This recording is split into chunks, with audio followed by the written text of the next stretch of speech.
Hello guys, ഇന്ന് നമ്മൾ ഏത്തപ്പഴം വെച്ചിട്ട് നീന്ത്രപ്പഴം വെച്ചിട്ട് പൊക്കവട ഉണ്ടാക്കാന്ന് പറഞ്ഞാൽ എരിവിലുള്ള പൊക്കവട.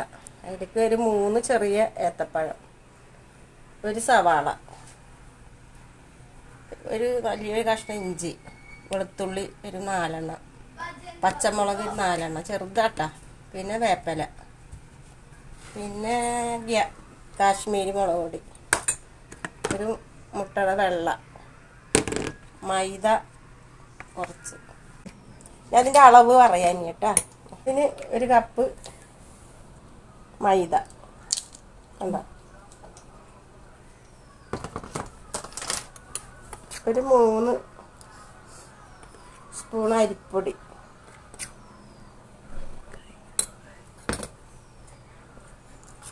ഒരു വലിയ സ്പൂണ് കാശ്മീരി,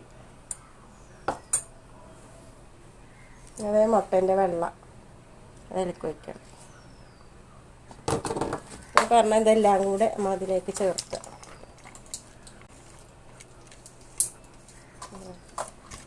അതിനൊപ്പം തന്നെ പഴവിടെ ഇത്രയും ഉപ്പിടണം.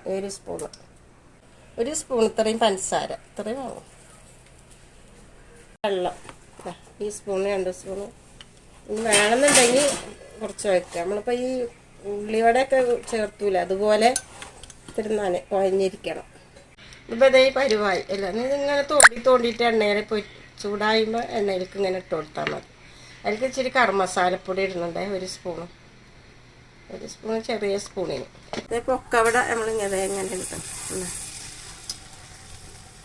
ഓരോ സ്പൂണിൽ ഇങ്ങനെ പകുതിച്ച് വെച്ചിട്ട് ചെറുതാക്കി ഇങ്ങനെ ഇട്ട് കൊടുക്കണം.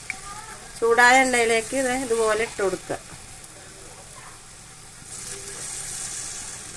ഇത് രസമാണ്, എരിവും ഉണ്ടാവും മധുരവും ഉണ്ടാവും. പൊട്ടൻ്റെ വെള്ളം ഇടുന്ന എന്താ, സോഡാപ്പൊടി ഒന്നും ഇടണ്ട. സോഡാപ്പൊടി ഇട്ടാൽ നമുക്ക് എണ്ണ വല്ലാണ്ട് അതിന് കയറും, അങ്ങനെ ഇരിക്കുമ്പോഴൊക്കെ നല്ല എണ്ണയായിരിക്കും. അപ്പം ഇത് ഇങ്ങനെ മുട്ടൻ്റെ വെള്ളമാകുമ്പോൾ അത്ര എണ്ണ വലിക്കില്ല, അത് എണ്ണ ഉണ്ടാവില്ല. നീന്ത്രപ്പഴം, അതായത് ഏത്തപ്പഴത്തിൻ്റെ പൊക്കവട ഇതുപോലെ എടുക്കുക. കുട്ടികൾക്കൊക്കെ ഇഷ്ടമാവും, എരിവുണ്ട് മധുരമുണ്ട്, എല്ലാം അത് ഇഷ്ടപ്പെടും. അത് എണ്ണയൊന്നും ഉണ്ടാവില്ല ഇതിൽ. അങ്ങനെ നമ്മളെ ഏത്തപ്പഴത്തിൻ്റെ പൊക്കവട ഇത് ചായക്ക് നമുക്ക് കുട്ടികൾക്കൊക്കെ കൊടുക്കാം, എല്ലാവർക്കും കഴിക്കാം കേട്ടോ. നമുക്ക് ആർക്കും ഗസ്റ്റ് വന്നാലൊക്കെ ഇങ്ങനെ ഇതുപോലെ ഉണ്ടാക്കുള്ളൂ.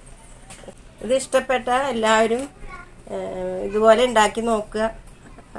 ലൈക്ക് ചെയ്യുക, ഷെയർ ചെയ്യുക, സബ്സ്ക്രൈബ് ചെയ്യുക. ബായ്.